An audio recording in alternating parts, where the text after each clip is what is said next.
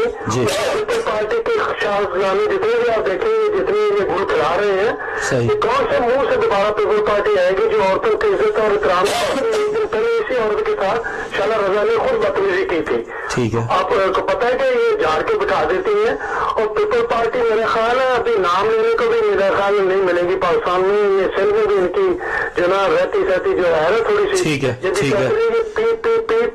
پتر پہ پھوپھی تینوں کی پارٹی رہی ہے. جی صحیح اصلاح آئی ہے جی, نئی چیز آئی ہے. اچھا چلے اس سے بات آگے بڑھاتے ہیں کیونکہ ٹائم کم ہے. تھوڑے ایک دو کلپس اور ہیں. انڈین فوج میں کچھ اس قسم کی صورتحال ہوئی کہ وہاں کے ایک فوجی تو جن کا نام چندو بابو لال تھا وہ 29 ستمبر کو پاکستان آ گئے. خیر سگالی کے طور پر پاکستان بھیجا گیا, پاکستان سے واپس بھیجا گیا. لیکن اس سے پہلے ایک اور ویڈیو ہے کہ جس میں ایک فوجی رونا رو رہے ہیں کہ کیا ان کے پاس کھانے کی سہولتیں ہیں, کس قدر سخت ڈیوٹی ان سے لی جا رہی ہے. اور ایون کل پرسوں تو یہ بھی تھا کہ شاید وہ افسران کے کتے تک نلوانے پڑتے ہیں, ان کی بیوی کی ڈانٹیں کھانے پڑتی ہے. ایک فوٹیج جو سوشل میڈیا پہ آئی وہ ذرا دیکھتے ہیں اور پھر کامنٹس لیتے ہیں. کی سرکار ہر چیز ہر سامان ہمارے کو دیتی ہے, لیکن اچ ادھیکاری سب بکری کر کے کھا جاتے ہیں, جو کہ ہمارے کو کچھ نہیں ملتا ان حالاتوں میں. ایسی حالات ہیں کئی بار تو جوان بھوکے پیٹ بھی سونا پڑتا ہے. میں صبح کا ناشتہ آپ کو دکھاؤں گا جو کہ ایک پراٹھا ملتا ہے جس میں نہ کچھ بھی نہیں ہے, نہ اچار ہے, نہ سبزی ہے, صرف چائے کے ساتھ. دوپہر کا کھانا میں آپ کو دکھاؤں گا کنٹینیو دال جو ہے جس کے اندر صرف ہلدی اور نمک ہوگا, اس کے سوائے کچھ نہیں ہوگا. روٹیوں کی حالات بھی دکھاؤں گا. میں پھر کہہ رہا ہوں بھارت سرکار سب کچھ دیتی ہے, بھارت سرکار کے سب کچھ آتا ہے, اسٹور بھرے پڑے ہیں, لیکن ویسا بازار میں چلا جاتا ہے. کہاں جاتا ہے, کون بکری کرتا ہے, اس کی جانچ ہونی چاہیے. میں آدرنیہ پردھان منتری جی سے بھی کہنا چاہتا ہوں کہ کرپا کر کے اس کی جانچ کروا. دوستو یہ ویڈیو ڈالنے کے بعد شاید میں رہوں یا نہ رہوں, کیونکہ ادھیکاریوں کے بہت بڑے ہاتھ ہیں, وہ میرے ساتھ کچھ بھی کر سکتے ہیں, کوئی بھی